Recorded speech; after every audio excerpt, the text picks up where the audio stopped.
Welcome to Victoria Rumble Room, a little show that strives to bring you insight, hopefully some insight into the big stories that are going on Vancouver Island, British Columbia, Canada, and the wide world. And I'm Robin Adair. Speaking of the wide world, across town in his lair in Saanich is my co-host with the most, the Croatian sensation himself, John Jurisic. And John, we've hit a milestone. 500,000 viewers on the Rumble Room. How did that happen? How did that happen exactly? You know, a little bit over a year and a bit ago, you and I were mucking around, just, hey, let's kind of tape this and interview this and video this. And all of a sudden, about 100 speakers later, almost 180 clips and various iterations of what we're doing. Amazing speakers, as I've just mentioned, and here we are with quite a sizable viewership. So clearly people are interested in what we're doing, and I can't thank them enough for jumping online right across all of our various platforms. It's just a little project, John, that we launched off, and we tried different things, different formats. We were longer, we were shorter, and we've been sort of mixing it up. And there's been a lot of people that have come on board, have stuck with us. We get lots of great feedback on this show, and we really appreciate people tuning in and joining us every week for various incarnations of the show, whether it's the clips or whether it's the big show you're watching right now. We really do appreciate it. And boy, do we have fun. We do try to bring you some good guests. We got a good one today, John. Yeah, we certainly do. I'm really excited to be bringing on and chatting with Ellis Ross. He's joining us in a few minutes. He's been on the show before. We've had some great chats with him. He's an Indigenous leader from Kitimat, who's also the MLA for Skeena. And he's, as well as the Energy and LNG Critic, he has lots to say about these sky-high energy prices, these seemingly unstoppable gas prices. He also has lots to say, obviously, about the tearing down of the BC Museum. Who doesn't? And interesting, also very articulate about the legalization of drugs on our city streets and his opinion. And, you know, drugs are, of course, and this is somewhat debatable by some, are a major health care issue, Robin. They really are. They are, John. I don't think there's a question about it that drugs and healthcare go arm in arm, and just resuscitating people who are having drug overdoses. That's a big requirement for our hospitals, our ambulance workers. So many healthcare workers are involved in this. So it's a health issue, whether we want it to be or not. And we'll talk more to Ellis about that. And speaking of health, the John Horgan government are still trying to deal with this massive chronic doctor shortage. They're taking steps as they can, as rapidly as they can, I suspect, to try to at least stop this huge excess of doctors leaving the profession as general practitioners, some of them leaving the province altogether. And John Horgan and company have a big job. They have announced a new West Shore Community Health Center. It has opened in Colwood. We had a chance to talk to Camille Currie from BC Healthcare Matters about it. She says, well, at least it's a step in the right direction. But she's also talking about some of the privatization that we're seeing right now as other companies and organizations are getting involved in healthcare because they see this doctor shortage. 1 in 5 in the province, 1 in 4 in southern Vancouver Island don't have access to a family doctor. So Telus, for example, now has stepped in with its own program where you can grab your phone and you can talk to a doctor, you can get prescriptions. And the question really remains, is this moving towards two-tiered medicine? It's comforting to know you can see a local healthcare professional right from your smartphone. The Telus Health MyCare app is a secure and simple way to see a doctor, mental health counselor, dietitian, and more, all from the convenience of your home. Telus is being very proactive in terms of you can get access to them on the phone, you can get access to them on Zoom, and you can get access now in offices as well. And the government's saying we're going to examine this. We want to make sure this isn't a form of tier medicine. What's your reaction to these third-party business groups getting involved in healthcare? I think that it's pretty hard to say that it's not a two-tier plan because that's exactly what it presents itself as. So we definitely have concerns around that. Also, whenever we talk to specialists or other family physicians about Telus Health, unfortunately, one of the common things that comes up is that they say that the Telus Health model is a huge part of what the additional where the additional burden on specialists is coming from. So that concerns me a lot. If this is a model that's not answering the primary care needs of the people and isn't easing the burden throughout the entire system, then is it really somewhere that we should be putting more of our funding, or once again, should they be refocusing on the structure that is currently supporting our citizens? You know, John, I believe, are on the edge of making some huge decisions. It doesn't seem to me that we're going to be able to meet this demand anytime soon for general practitioners in the province. It's just such a daunting task. And companies like Telus are coming to the table with innovations. Perhaps they're on the cutting edge. One thing is for sure, we can't stick with the status quo. On so many issues, Robin, it feels like our entire society is in flux, and that's tough. That is tough to handle. So it does become pleasant and happy then to speak to people about other things and to hear their opinions, especially Ellis, whom I think we really enjoyed interviewing some time ago. He is the MLA for Skeena and BC's opposition energy and LNG critic. Lots to dig into. Let's zoom him in. Now, joining us in the Rumble room is Ellis Ross, who is, of course, the MLA for Skeena riding, and he's speaking to us from his palatial home up in Kitimat. And we're delighted to have you with us, Ellis. And I think you are the critic. You are the official opposition critic for gas and also LNG, energy and LNG and gas prices. That's all anybody's talking about right now. In other provinces, I'm thinking of Ontario, they actually took some of the taxation off of that gas price. And that's one of the reasons I think Doug Ford had some success at the polls. What do you think of that? Really, well, I've been dealing with energy since 2004 in all its forms, whether you're talking about solar panels, wind farms, LNG, even when we're talking about bunker fuel for tankers.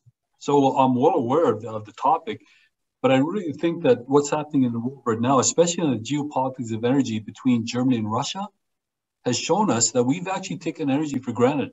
It speaks to the nation's independence. It speaks to supply chains. It speaks to supply groceries. It speaks to the cost of living. And I think that we've got to take a different look at energy in terms of, you know, what does it mean for us and people on the ground that are seeing all these high costs rising.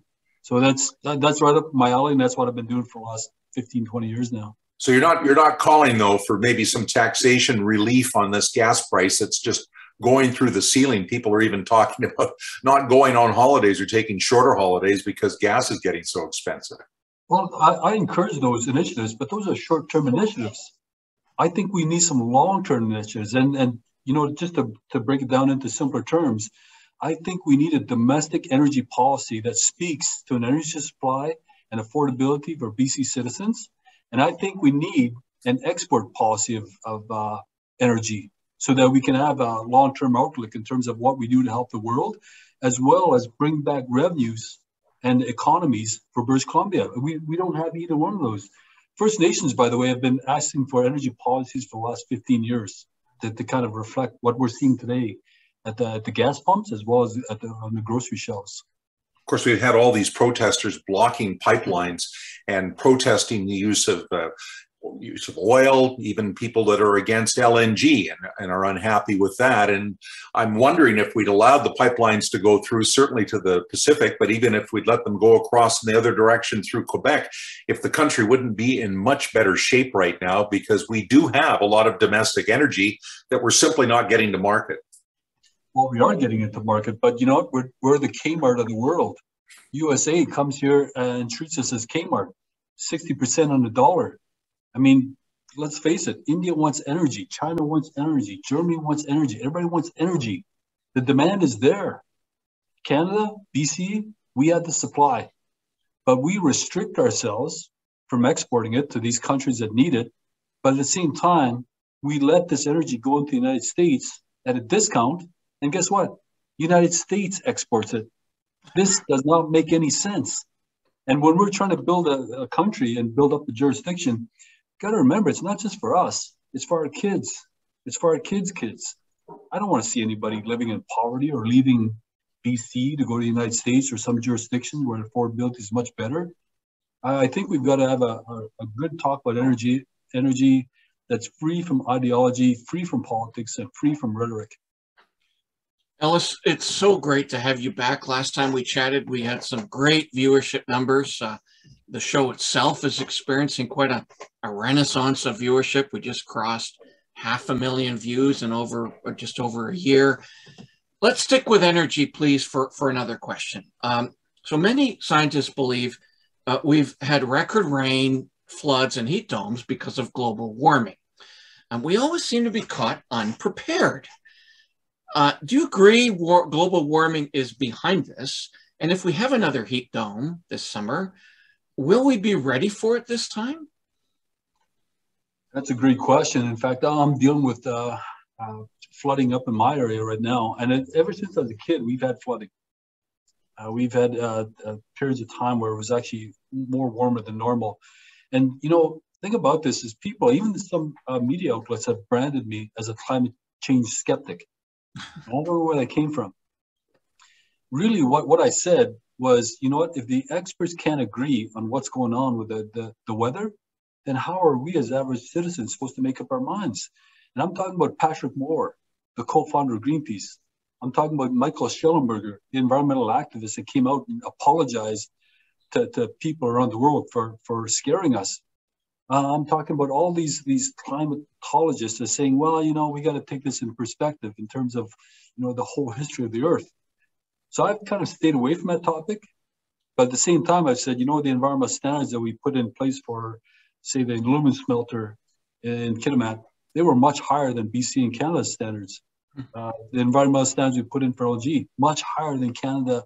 So I think if we can actually, you know, see some of the impacts or the positive impacts we're placing not only on industry, but ourselves and on government, then people can understand how well BC is actually doing at addressing environmental issues that actually speak to emissions, that in turn actually speak to global warming. And by the way, nobody in BC is talking about emissions coming from European Union, China, India, United States. We just seem to think it's Canada warming, and we're in our own little bubble. It's got to be a global solution to a global problem, in my mind. Yeah, I think a lot of people do feel that way, and we're all hoping that the world is moving in that direction. I just want to just shift issues a little bit here. Economic development with First Nations. You've always been a champion of that. Of course, you work very closely with the Haisla First Nation, which is your community, and you've been a champion of First Nations rights and First Nations reconciliation and economic development. And, you know, I see that the NDP government is announcing we're going to tear down the Royal BC Museum, replace it with a new museum sometime over the next 8 to 10 years. It's going to cost upwards towards $1 billion to do this. And they say they're doing this in large part because of reconciliation.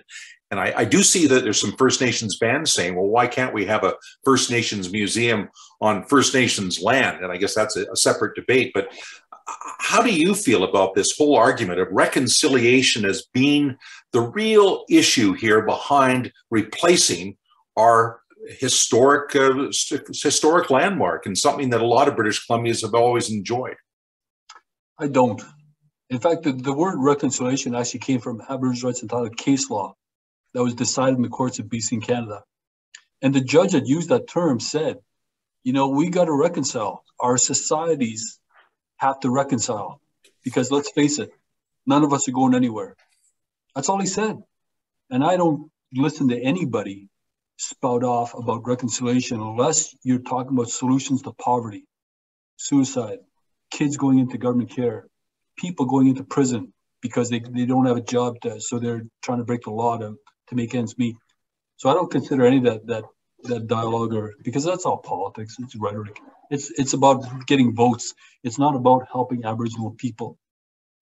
Did you think that they should have done a lot more in terms of reorging or representing at the Royal BC Museum? Were you yourself unhappy about the First Nations exhibit that was installed on the third floor of the museum?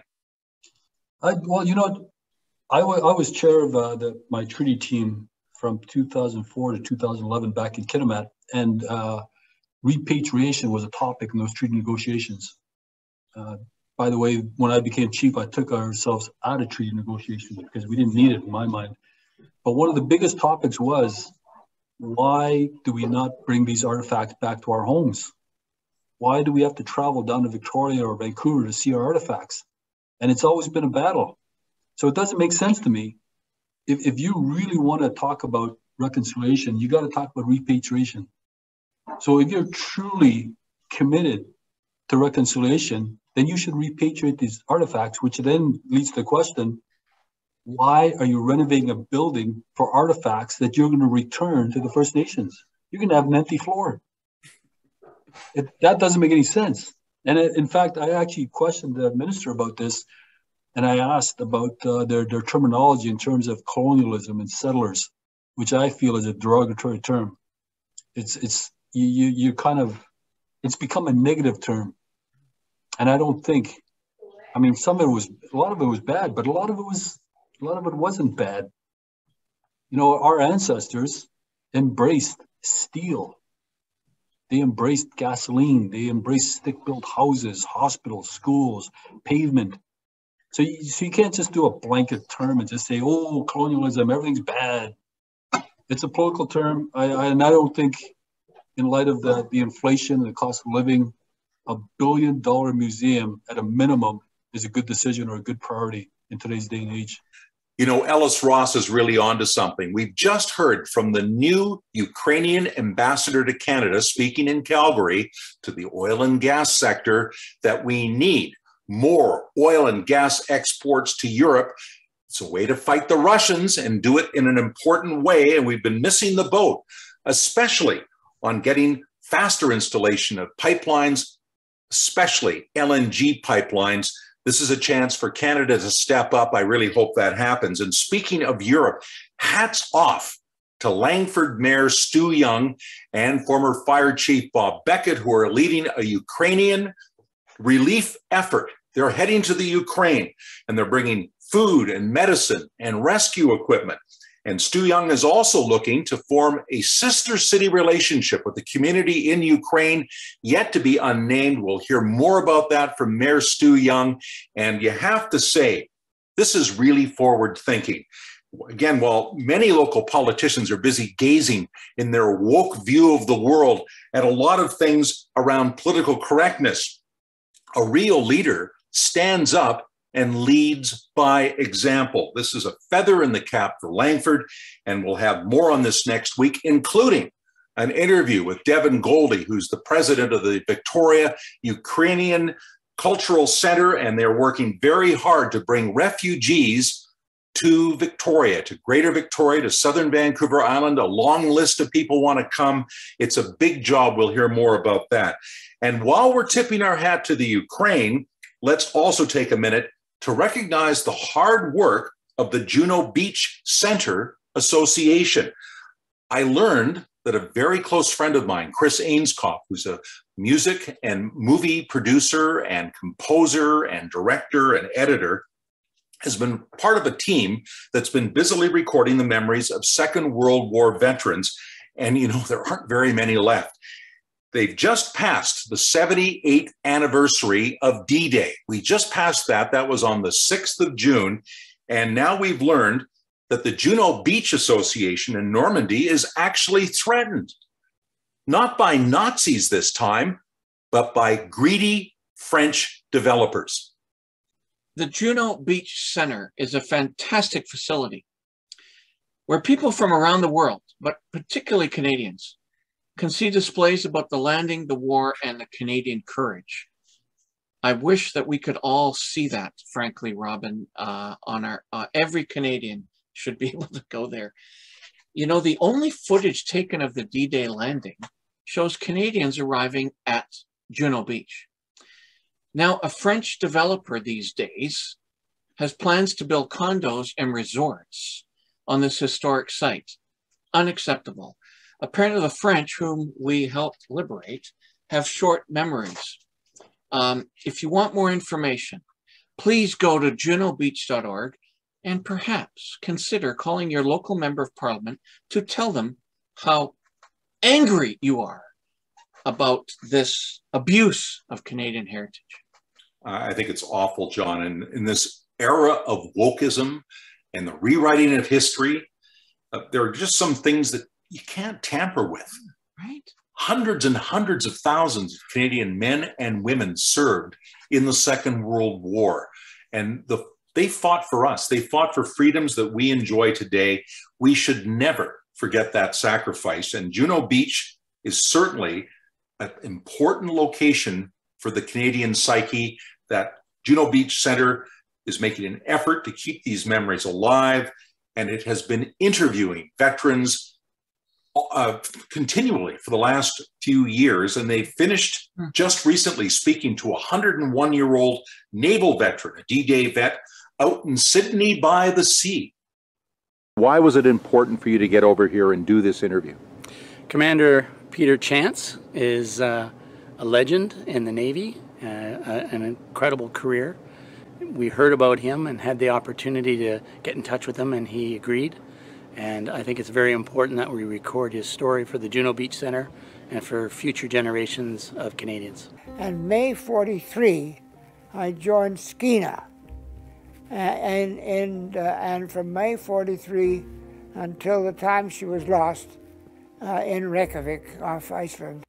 In preparation for D-Day, I was in Londonderry, where we had 5 jetties, 5 ships deep at each jetty.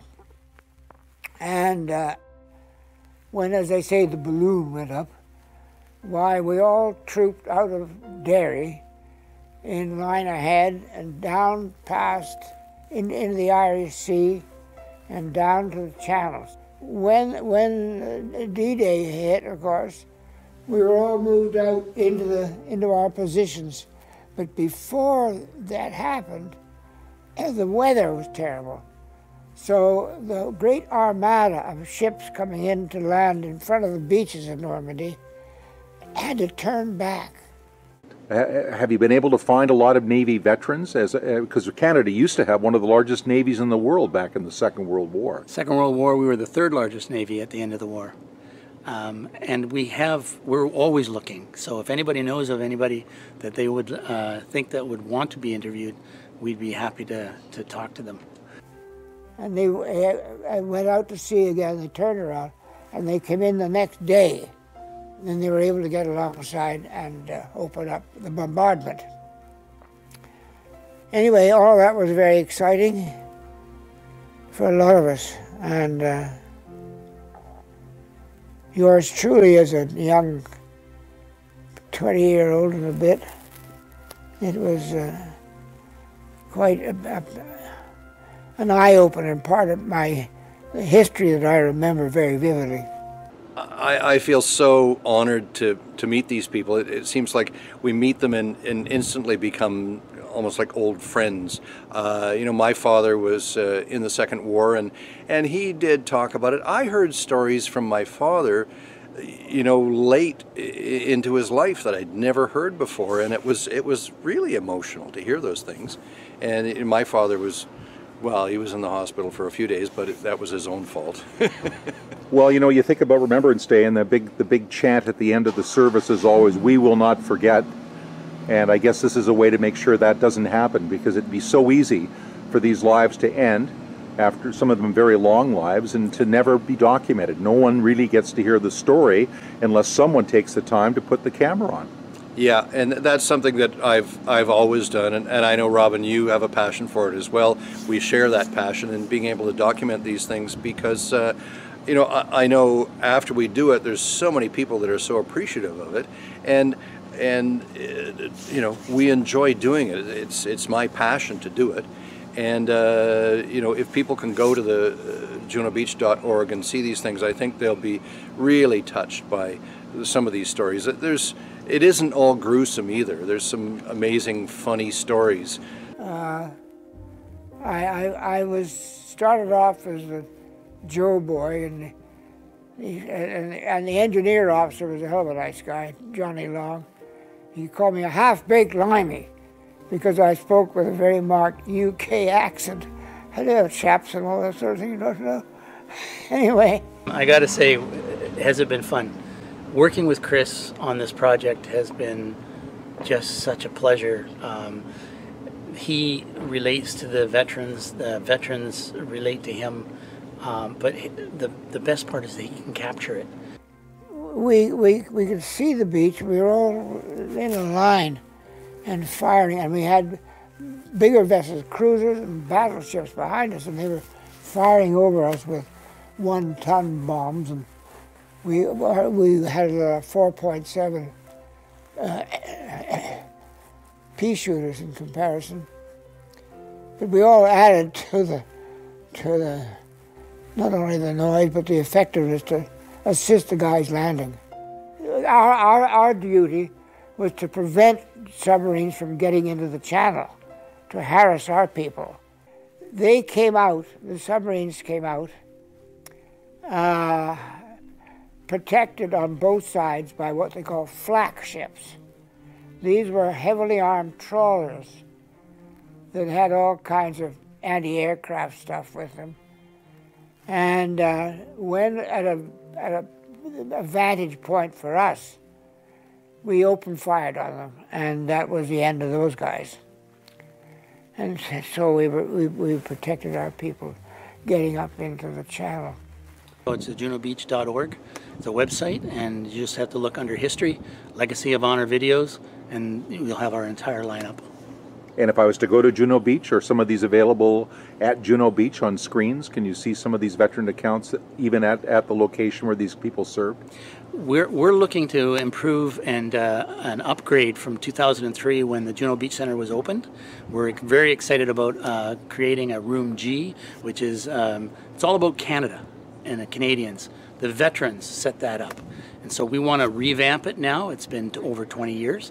And we'd like to talk about some of these Legacy of Honor videos in that room. It's a record of the trials and tribulations of a wartime sailor, I guess. But I consider myself so bloody lucky, you know.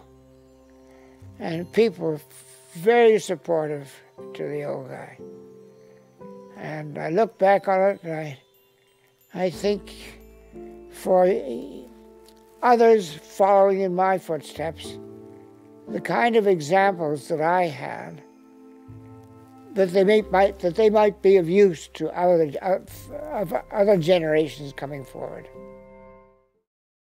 Robin, hearing from Commander Peter Chance reminds me, frankly, of how lucky we are to be Canadians on so many levels, with so many tragic issues going on in the world today. And his is such an impressive story. It's hard to believe that that actually happened. These young men came rolling out of these boats onto that beach. You know, Robin, it doesn't matter where our families came from, Croatian in my case, Scottish in yours, wherever. It simply is irrelevant. We're just so lucky to live in this great country. I agree, John. And, you know, speaking of my own English, Scottish, Irish heritage, I have all three in my DNA. I am still, in my heart of hearts, a monarchist. I grew up in a family that felt that way, very solidly and stolidly English Canadian. And certainly that will remain the case for me, at least, as long as Queen Elizabeth II remains on the throne. They've celebrated the Queen's Platinum Jubilee in London, 70 years with Elizabeth Windsor on the throne.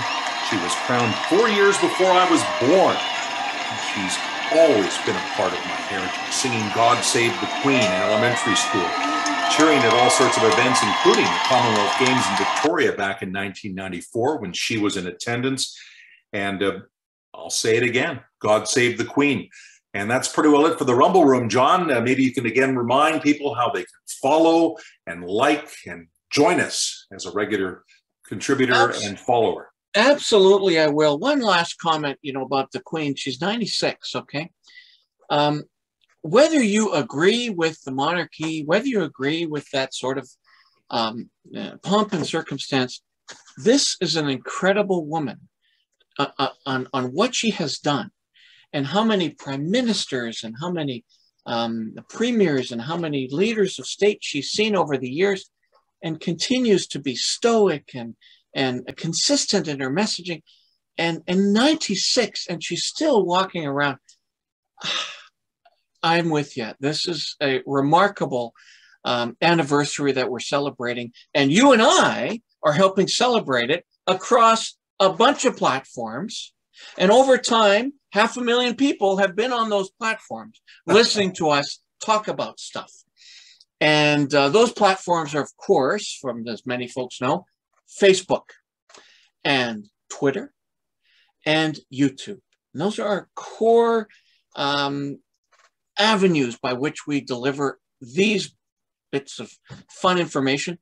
And we also have a news and views group we've recently introduced, allowing, obviously, this group of people, they can put their own opinions, their own events, their own reflections on what we're all talking about.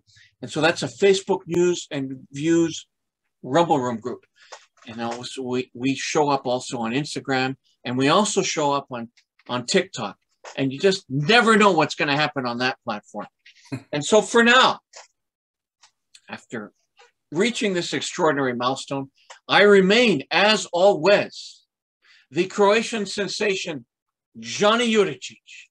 And I am loyal to Queen Elizabeth II, Robin Adair, and rumble on.